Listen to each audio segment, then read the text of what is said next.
Market Mantra, Market Mantra, Market Mantra, Market Mantra, Market Mantra,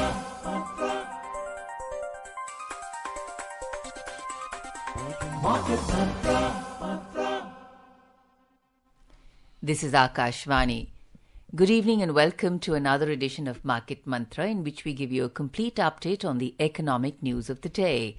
And today being Saturday, we'll also be taking calls from you, our listeners, on any queries that you may have on business, economic and stock market matters. But please remember that we do not address stock or company-specific queries. You can, of course, call us on 2331 4444, 2342 1050 and 2331 0464. I am Gaura Dhawan Lal and with me is my co-anchor in Hindi, Harsh Ranjan. नमस्कार, हाजिर हैं market मंत्र के एक और ताज़ा अंक के साथ। इस कार्यक्रम में दोस्तों, जैसा आप जानते हैं, हम देश विदेश की आर्थिक खबरों का जायजा लेते हैं, साथ ही नजर डालते हैं प्रमुख अंतर्राष्ट्रीय शेयर बाजारों के चढ़ते उतरते ग्राफ पर। और आज दिन शनिवार है और आज का दिन श्रोताओं के लिए समर्पित है। आप चाहें तो हमसे कोई भी सवाल अर्थ जगत से संबंधित, देश की इकोनॉमी से संबंधित या शेयर मार्केट से संबंधित सीधा पूछ सकते हैं फोन करके। 3 टेलीफोन लाइन्स हमने आपके लिए खोले हुए हैं। नंबर्स हैं 23 31 44 44, 23 42 10 50 और 23 310 464। तीनों नंबर दिल्ली के 011 एसटीडी कोड के साथ इन नंबरों को डायल करें, अपने सवाल पूछें, क्योंकि आपके सवालों का जवाब देने के लिए हमारे साथ स्टूडियो में मौजूद हैं senior economic journalist Shishir Sinha. शिशिर, आपका बहुत बहुत स्वागत है। धन्यवाद, नमस्कार। And now let's begin today's edition with the headlines in English. Thank you, Harsh, and Shishir, welcome to the program. Thank you. A quick look at the headlines. India and Greece reiterate their commitment to strengthen strategic partnership. India highlights its commitment to improving living standards by covering all dimensions of poverty at the International Labour Organization meeting. And on Wall Street, the Dow gains 0.7%. Bharat और Greece ने आपसी रणनीतिक सहयोग और मजबूत करने की अपनी प्रतिबद्धता दोहराई है। अंतर्राष्ट्रीय श्रम संगठन की बैठक में भारत ने गरीबी के सभी आयामों के बारे में महत्वपूर्ण प्रयासों में जीवन स्तर सुधारने की अपनी प्रतिबद्धता दोहराई है। और अमेरिकी बाजारों में डाउ जोन्स 0.7% मजबूत हुआ।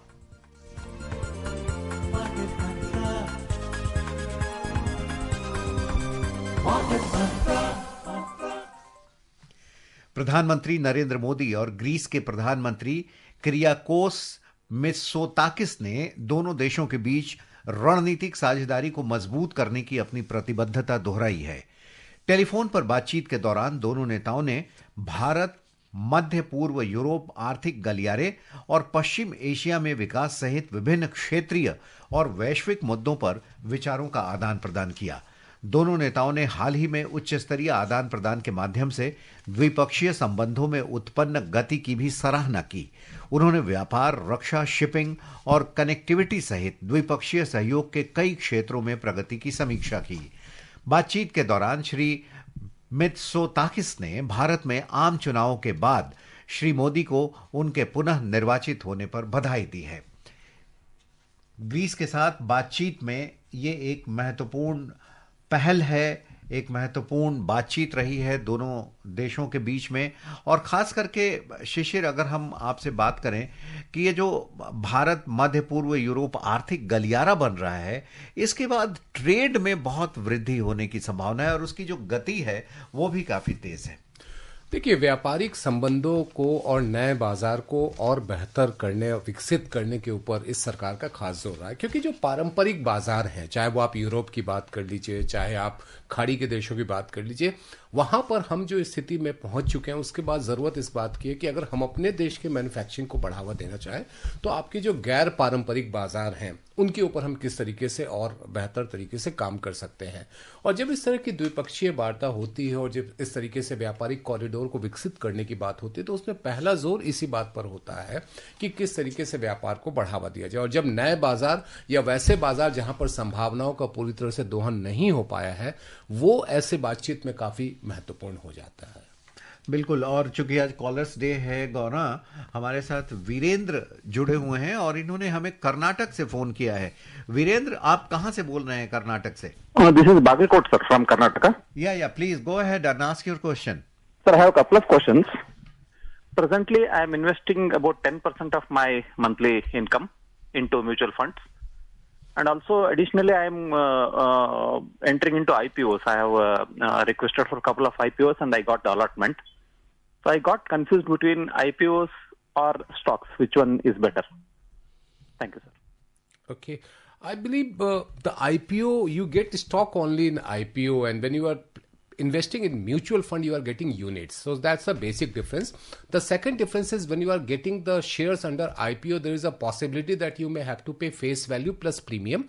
And when you are applying in the mutual fund through NFO, which is what you can call it as the cousin of IPO and FPO in terms of the mutual fund, there you are getting at the face value, which is the 10 rupee. Now, whether you want to go more for IPO or whether you want to go more for the mutual fund, my advice would be that if there is a fundamentally strong companies, you should go for IPO. I mean, in terms of one or two startup, you can think about that. One or two traditional companies, you can think of that, and there you can invest some amount of money there.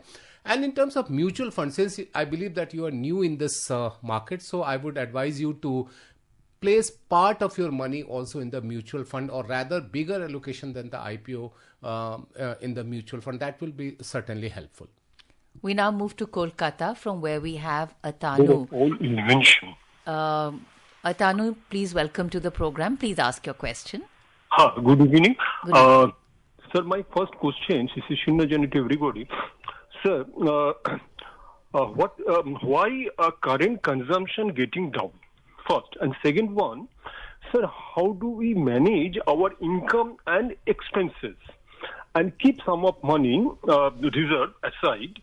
In this regard, one myth is that is all crisis is the mother of all invention.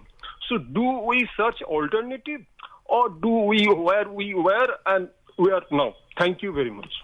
Mr. Saha, the first question about the consumption, let me tell you that in the urban area, as the finance ministry report is saying, that there is some moderation. It is not so dipping, which the other people are saying. So there is some moderation in the urban area, and there could be a number of reasons for that. One reason could be that lower increase in the salary. Other reason could be one of, some inflation point also. And of course, in the rural area, we are finding that the consumption is picking up. So at this moment, Bharat is feeding India, and Bharat is giving much more impetus to the overall Indian economic growth. Coming to your second question, which is about how to get some reserve for the crisis, during the crisis period, my advice would be that when you are making money, when you are getting salary, when you are getting any kind of income, either from business or from your profession, any salary, just keep at least 30% of that, in a fund which you can call it as the contingency fund. And that 30% will certainly be helpful in the period like crisis. And we all know that a crisis is not something which comes after knocking the door. It can come without alerting you. हमारे अगले collar होंगे पंकज नोएडा से जुड़े हुए हैं। पंकज, आपका स्वागत है। क्या सवाल है आज का? सर, मेरे दो सवाल हैं सर जी। जी, पूछें। सर, पहला सवाल है कि मुझे शेयर मार्केट की पूरी अगर नॉलेज लेनी हो तो कोई इसकी बुक आती है या कि सिर्फ ऑनलाइन नॉलेज मिल सकती है? ओके। और मेरा दूसरा क्वेश्चन है सर, जैसे टाटा का ग्रुप है, उसमें SIP हमें इन्वेस्ट करना चाह रहा हूँ मैं टाटा के कोई से भी फंड में, तो SIP सर हम करना चाह रहे हैं, लेकिन उसकी भी नॉलेज लेनी है, तो वो कैसे लेंगे सर? दोनों सवाल आपके एक दूसरे से मिले हुए हैं और बेसिक मूल सवाल यह है कि हम किसी पर्टिकुलर फंड के बारे में तो नहीं बात करेंगे, चाहे वो टाटा का हो या किसी और कंपनी का हो, लेकिन शेयर मार्केट के बारे में नॉलेज कैसे लें और कैसे इन्वेस्ट करें, शिशिर इसमें माहिर हैं, वो बताएंगे बहुत आसान तरीके से। देखिए, शेयर बाजार की जानकारी लेनी हो तो सबसे जो अच्छा तरीका होता है कि आप जो सेबी है उसकी वेबसाइट पर एक FAQ आता है और ग्लॉसरी आती है, आप उसको डाउनलोड कर लीजिए, बिल्कुल मुफ्त में, 1 रुपया भी आपको खर्च नहीं करना है। और शेयर बाजार के जितने टर्म्स हैं वो उसमें लिखे हुए हैं, बहुत ही सरल भाषा में, अंग्रेजी में भी है और हिंदी में भी है। उसके जरिए आप उन शब्दों से परिचित हो जाएंगे।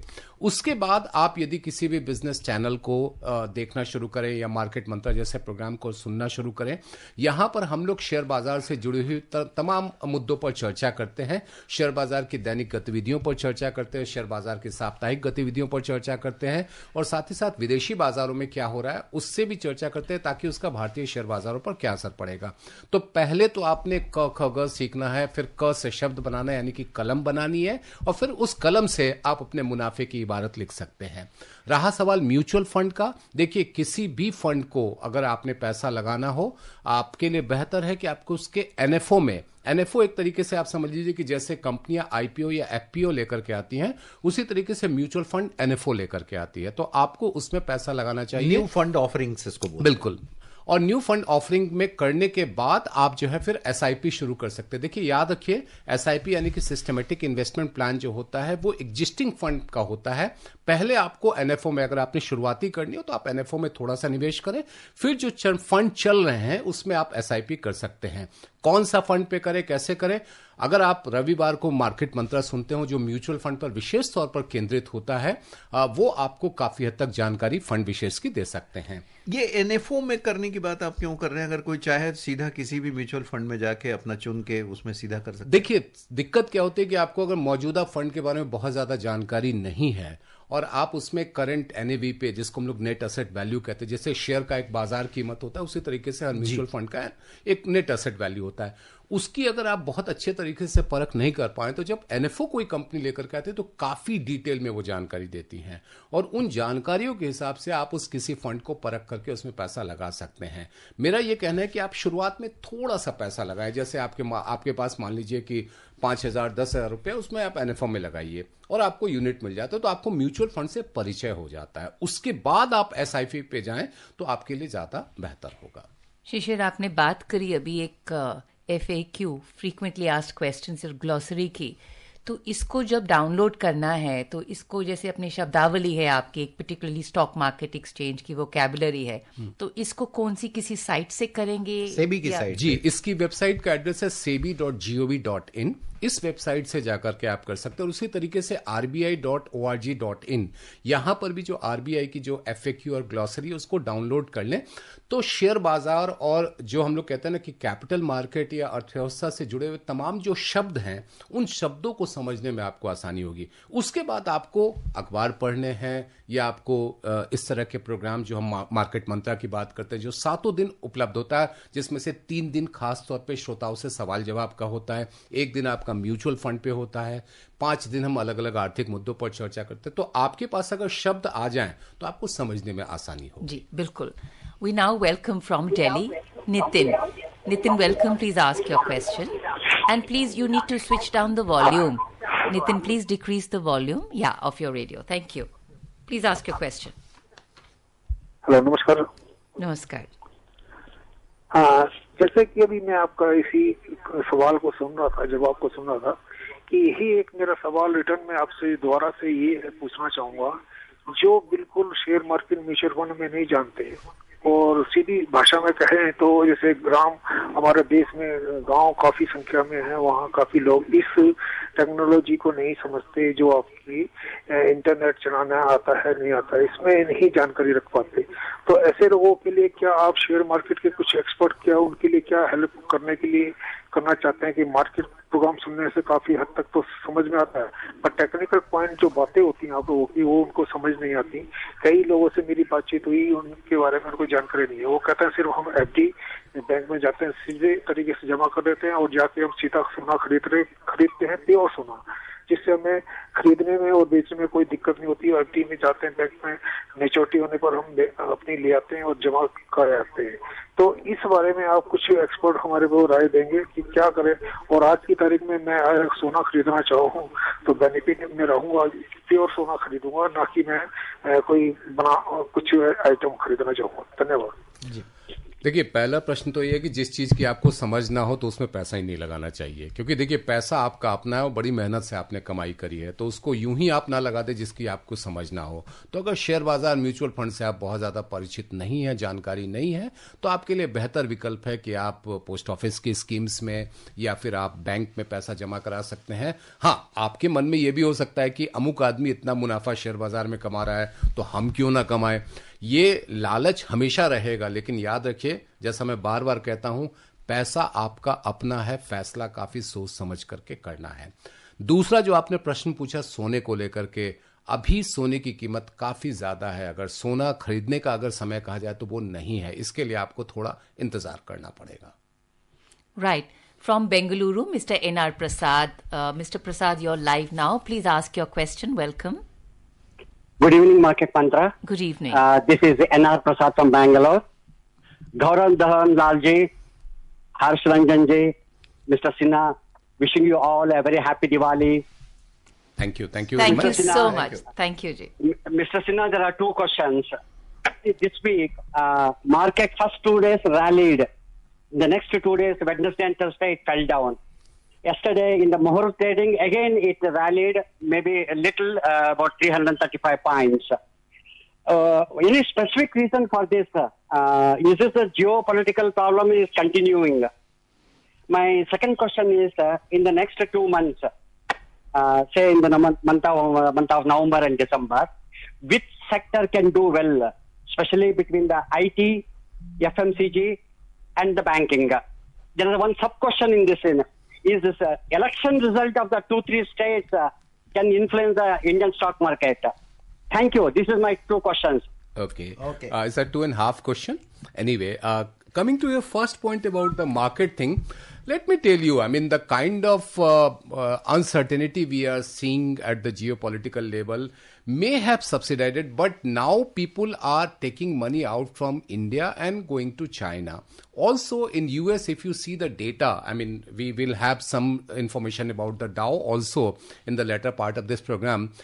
We are seeing that in US the yield is going up, number one. Number two, economic data are stabilizing. That means there are some good signs from the US. So people are taking out money from countries like India, what we call as the emerging market. So this could be one of the reason. Now talking about the Muhurat trading, which took place yesterday, what we in Hindi we call it as the बोहनी अच्छी हुई है. संबत 2081 की बोहनी अच्छी हुई है. But the real thing we will see on Monday when the first formal trading will take place in the Sambat 2081. And that will certainly give the idea. But as of now, the market may not see much rise. Market will be slightly subdued during next 5 to 10 days. Coming to your second question about the November and December, which sector you think is the important one? In my understanding, the banking sector is going to give you a better return, because the banking sector, all the bank results have shown a very good result, and there the expectation is that they are also going to rise. IT sector will have some better days, but FMCG will have to wait, because the next 2 months there may not be much rise in their sales. So FMCG will be slightly on the back foot, but banking, then IT, and then you can think about the partial in FMCG. Coming to your half question, which was the third one, how about the election result? I believe you are talking about Maharashtra and Jharkhand. See, every state assembly election has impact on the overall stock market, and that all depends upon which is coming into the power. Of course, the party which is in the center, if it is coming back in, say, Maharashtra, and if it is assuming power in Jharkhand, there will be a better rise in the market. Right. So before we welcome our next caller, we'd just like to share our second headline story with our listeners. The 352nd governing body meeting of the International Labour Organization is underway at Geneva. It began on the 28th of last month and will continue till the 7th of this month. During the meeting, Labour and Employment Secretary Sumita Daura highlighted India's commitment to improving living standards, reflected in significant initiatives covering all dimensions of poverty. These have led to 248 million individuals escaping multidimensional poverty in the last 9 years, as measured by the Multidimensional Poverty Index. She also stated that employment growth within the country added around 170 million persons in economic activity during 2016-2017 and 2022-2023, as per provisional estimates. Ms. Daura also spoke about government initiatives like the PM Jan Dhan Yojana, which bridged the financial gap for the unbanked, while the PM Jeevan Jyoti Yojana and the PM Surakshana Bima Yojana offered an affordable life and accident insurance. In the meeting, India emphasized that a convergent approach will ensure UN bodies operate more synergistically for fulfilling a shared vision of promoting social justice. And now, patiently waiting is Jitendra from Jaipur. Jitendra, please ask your question. हाँ sir, नमस्कार sir. ये बोला था कि Nifty 50 में IT, pharma और FMCG, क्या हम उसको थोड़ा सा परचेज करें? मेरा ऑलरेडी पहले परचेज किया हुआ, क्योंकि मार्केट थोड़ा डाउन है, तो हम लॉन्ग टर्म के हिसाब से ही. तो तीनों सेक्टर का आपका क्या विचार है?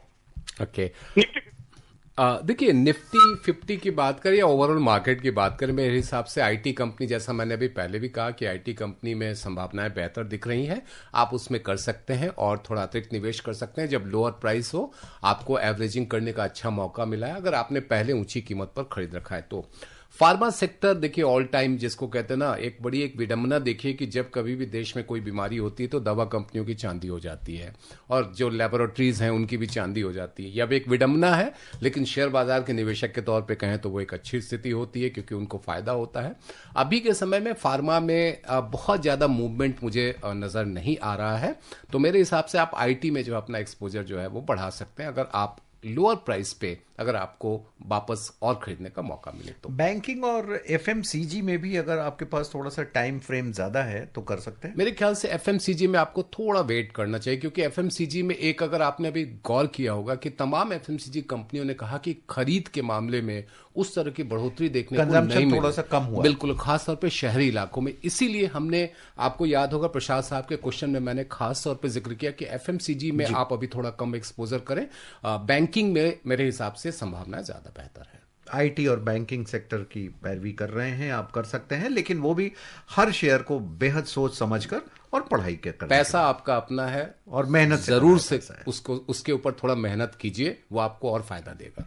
अगले कॉलर योगेश दिल्ली से जुड़े हुए. योगेश, बहुत बहुत स्वागत है आपका.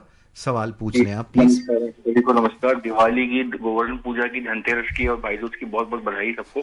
थैंक यू जी सर, मेरा सवाल ये है कि जो हमारा इंडेक्स है और ये भारत में इतने सारे फॉरेन के इन्वेस्टर निवेश करते हैं, इसका कारण एक तो क्या है मुझे ये जानना है. दूसरा, मैंने थोड़ा R&D करा था तो मैंने ये पाया कि कैक का जो इंडेक्स है फ्रांस का, और जो FTSE इंडेक्स है, या जो और बहुत सारे अलग अलग ग्लोबल इंडेक्स हैं जो कि बहुत डेवलप्ड कंट्रीज हैं, वहां के इंडेक्सों ने इतने मामूली रिटर्न दिए हैं. पिछले 5 साल में 28%, पिछले 10-20 साल में भी उन्होंने 100% के आसपास दिए हैं. तो ये भारत में इतने ज्यादा रिटर्न कैसे आ रहे हैं? ओके योगेश जी, देखिए, बहुत आपने अगर पिछले 5 साल 7 साल या यूं कहें कि हम अगर एक थोड़ा और टाइम होराइजन बढ़ा दें तो आपको पता है कि भारत एक उभरती हुई अर्थव्यवस्था के तौर पे, उभरती हुई बाजार के तौर पर देखा जाता है, और विदेशी निवेशकों के लिए ये आकर्षक इसलिए रहा क्योंकि यहां पर आपको कम कीमत पर शेयर मिल जाते रहे हैं. तो इसी वजह से आप रिटर्न जो देखेंगे वो विदेशी निवेशकों का अच्छा रहा है. लेकिन ये ना भूलिए कि विदेशी निवेशकों की जगह पर अब जो घरेलू निवेशक हैं वो बाजार में ज्यादा मजबूती से आगे बढ़ रहे हैं, और कई बार तो ऐसा लगता है कि जिसको हम लोग कहते हैं ना कि डीएफआईज जो हैं वो एफआईआईज के मुकाबले ज्यादा कहीं बेहतर खरीदारी कर रहे हैं, ज्यादा कहीं बेहतर स्थिति में. तो पहले कहा जाता था कि अगर अमेरिका में जो है वो छींक आई है तो भारत में बुखार लग जाता था शेयर बाजार में. अब स्थिति ऐसी नहीं है. अब यहां पर घरेलू निवेशक भी बड़े पैमाने पर निवेश कर रहे हैं और ये शेयर बाजार के लिए एक शुभ खबर है. पंकज, अगले कॉलर मुंबई से. पंकज, स्वागत है आपका. क्या सवाल है? Good evening, happy Diwali to everyone. My question is regarding exiting from shares or mutual funds. When is there any formula or is there any way in which we can maximize our profit. Because what happens is when the market goes up, we feel ki aur upar jayega, it will go further up, and then it comes down, then we feel sad ki we should have booked earlier. So is there any way in which we maximize our profits and we exit at the right time, at least some shares in which we are getting profits? Thank you. Okay, Pankaj, this is the most difficult question, to give a timeline that when you want to exit from any particular stock. I always advise that book profit in installment. Whenever you are getting an opportunity, sell part of your holding and book the profit. Rather than waiting for the appropriate time to maximize the profit, that time is something very difficult to define. Because whenever you are earning 100 rupees, you think, oh, let me earn about 120 rupees. And when you are earning 120, you think about 150. So please go for the what we call as the EMI in terms of profit booking. Coming to Arjun from Gurugram. Arjun, your question, please. Thank you. नमस्कार sir. नमस्कार. Sir मैं आपका कार्यक्रम बड़े ध्यान से सुन रहा हूँ. सर आप शेयर मार्केट का ऐसा कोई काउंटर नहीं होना चाहिए, हर बैंक में एक काउंटर होना चाहिए जिसमें हर आदमी जाए और आसानी से शेयर मार्केट की जानकारी और लेन देन करने की वहाँ काम हो सके. आपने 2 शब्दों में अपनी बात रख दी. 140 करोड़ देश में कितने लोग शेयर मार्केट म्यूचुअल फंड में इन्वेस्ट करते हैं? क्योंकि ज्यादा से ज्यादा आप खुद जानकारी रखते हैं, हम इसके बारे में कुछ ज्यादा नहीं बोल सकते. इसके बारे में आप क्या कहना चाहेंगे? अर्जुन जी, देखिए, जो हमारे देश में शेयर बाजार के निवेशकों की संख्या समझनी होती है तो हम डीमैट अकाउंट का नंबर देखते हैं, जो लगभग 17 करोड़ है. तो 144 करोड़ की आबादी वाले देश में 17 करोड़ शेयर बाजार के लिए संख्या बहुत ही छोटी है. लेकिन आपको यह भी समझना चाहिए कि शेयर बाजार को समझना इतना आसान नहीं है. इसमें थोड़ा वक्त लगता है, इसमें थोड़ा मेहनत करना पड़ता है. एक दिक्कत क्या आती है कि अगर आपको समझ में ना आए और अगर आपका एक बार नुकसान हो गया तो आप दोबारा शेयर बाजार जाते नहीं हैं. तो पहले बाजार को जितना समझ सकते हैं, जितना उसके ऊपर अपने ज्ञान को और बेहतर कर सकते हैं, तब जाइए शेयर बाजार में. आपका जो सुझाव है कि हर बैंक में काउंटर होना चाहिए, ये इतना संभव नहीं है. और हर बैंक में क्या होता है कि उसकी अपनी एक डिवीजन होती है जिसको हम लोग सिक्योरिटीज या कैपिटल मार्केट डिवीजन कहते हैं. वो आपकी मदद करने के लिए तैयार होते हैं. लेकिन मेरी आपको यही सलाह होगी कि जब जिस चीज की आपको समझना हो, आप उसमें पैसा ना लगाएं. पहले आप अपनी समझ को बेहतर कर लें और फिर लगे कि चलो हम जोखिम उठा सकते हैं, तब आपको बाजार में जाना चाहिए. और बैंकों में जो सिक्योरिटीज के काउंटर या उनकी अलग यूनिट होती है, जैसे आईसीआईसीआई में आईसीआईसीआई डायरेक्ट है, एचडीएफसी में, उनकी कोशिश हमेशा ये होगी कि आप उनके साथ डीमैट खोलें और तभी आपकी वो मदद. और चूंकि वो बड़े, एक तरीके से ये भी होता है ना कि हर किसी के लिए ऐसे काउंटर्स को डील करना जो है वो संभव नहीं है जी. तो इसीलिए मैं बार बार यही कहता हूं कि पहले आप अपनी समझ भी तो विकसित करिए. और बहुत सारे साधन है. आजकल हम लोग जिस दौर में है, इंटरनेट के दौर में है, साधन और जानकारी किसी की कमी नहीं है. कमी है सिर्फ हमारी कोशिश की. करेंगे तो वो समझ में आ जाए. Absolutely. Right. So we take a quick look at the US markets. On Wall Street, key indices ended higher yesterday with Amazon.com shares rallying following the company's stronger than expected results, while 10-year Treasury yields hit a 4-month high as investors grew wary of buying bonds before the US presidential election on Tuesday. The benchmark 10-year yields were last up 7.7 basis points at 4.361%, the highest since July the 5th. Amazon.com shares jumped 6.2% after its report late on Thursday. It also indicated that it expected healthy results in the holiday quarter. And so the Dow climbed to 89 points or 0.7% to end at 42,052. The S&P 500 added 23 points or 0.4% to close at 5,729. And the Nasdaq Composite rose 145 points or 0.8% to 18,240. आज के लिए इतना ही, क्योंकि अब वक्त समाप्त हो रहा है. तमाम कॉलर्स हमसे जुड़े, आपने अपने सवाल पूछे. आप सभी श्रोताओं का बहुत बहुत शुक्रिया. और ख़ास तौर पर हम शिशिर सिन्हा को शुक्रिया अदा करना चाहते हैं. आप आए स्टूडियो में, अपने श्रोताओं के सवालों के जवाब दिए. धन्यवाद. और कार्यक्रम खत्म करें इससे पहले हेडलाइंस एक बार फिर. Absolutely. And Shishir, once again, thank you so much for coming onto our program. Thank you. And now, listeners, a quick look at the headlines. India and Greece reiterate their commitment to strengthen strategic partnership. India highlights its commitment to improving living standards by covering all dimensions of poverty at the International Labour Organization meeting. And on Wall Street, the Dow gains 0.9%. 0.7%. That's it in today's program. Namaskar. Namaskar.